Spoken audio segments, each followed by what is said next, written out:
អូខេសួស្តីបងប្អូនទាំងអស់គ្នានៅក្នុងវីដេអូនេះខ្ញុំនឹងលើកឡើងអំពីការ analyze ហាងឆេងមាសនៅក្នុងថ្ងៃទី2ខែ10ហ្នឹងគឺជាថ្ងៃទី2នៃខែហ្នឹងអញ្ចឹងសម្រាប់នៅក្នុងការ analyze មួយនេះខ្ញុំលើកឡើងចេញពី time frame 4ម៉ោងហ្មងទៅដោយសារតែ daily monthly weekly សុទ្ធតែ Q ទាំងអស់អត់មានទីតាំងណាមួយដែលយើងអាចយកមកនិយាយបានទេព្រោះបើសិនជាវាត្រូវធ្លាក់គឺវា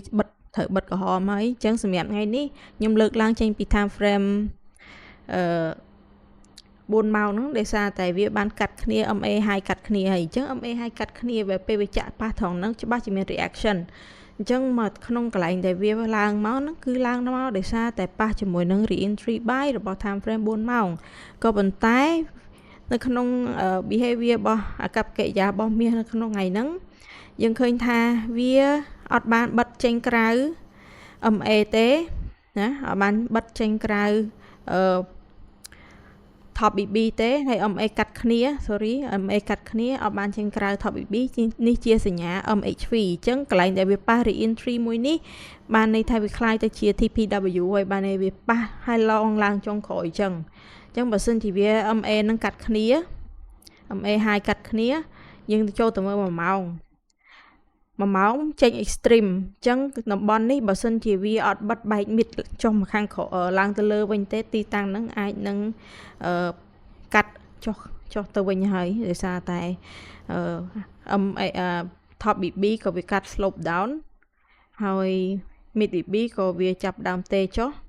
អញ្ចឹងបើសិនជារយៈពេល6នាទីទៀតម៉ោង2ហ្នឹងវាអត់បិទ bullish ទេវាអត់បិទ bullish ឡើងទៅលើ mid BB ហ្នឹងទេនឹងអាចធ្លាក់មកវិញហើយអញ្ចឹង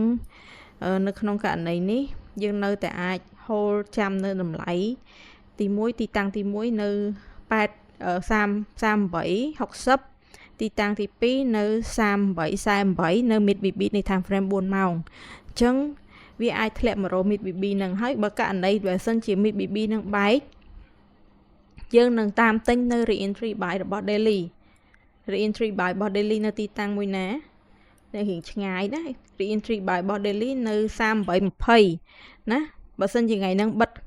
វាវាយអត់បែកកន្លែងហ្នឹងទេវានឹងមក3820អញ្ចឹងនេះគឺទីតាំងដែលយើងត្រូវកត់សម្គាល់ទុក3820នៅក្នុង re-entry buy របស់ time frame daily ហើយ4ម៉ោង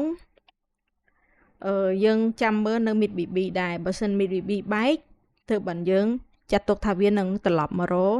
re-entry buy របស់ time frame daily នឹងឯងអញ្ចឹងយើងអាចដាក់ alert មួយនៅទីតាំងនឹងមកយើងដាក់ alert ថាឲ្យវាយបែក mid cross down price ហើយកន្លែងនេះយើងដាក់ថា per bar close អញ្ចឹងកន្លែងហ្នឹងបើសិនជាវាបែក per bar close នៅក្នុង time frame 4ម៉ោងហ្នឹងយើងដាក់ថា break midអូខេអញ្ចឹងវានឹង load alert ចូលទៅក្នុងchart របស់យើងអញ្ចឹងទីតាំងរបស់វាគឺ38អាចនឹងនិយាយបានថា38.45អីចឹងទេមិនចាំបាច់ច្បាស់លេខហ្នឹងពេកទេយើងគ្រាន់តែចាំមើលទៅហើយត្រង់ចំណុចនេះបើសិនវាអត់បែកទេវាមករកឡើង38ហ្នឹងហើយអាចធ្លាក់មកទៀតយើងអាច short តាមហ្នឹងទៅតែគ្រាន់តែក្នុង time frame ធំនៅតែ bullish ទេគ្រាន់តែថាវាដកដង្ហើមតិចតួចធម្មតាវាឡើងចុះវាមិនតែថាឡើងអត់ដកដង្ហើមវាចេះហត់ដែរតាហ្នឹងហើយអញ្ចឹងសម្រាប់ការឡើងចុះត្រង់ហ្នឹង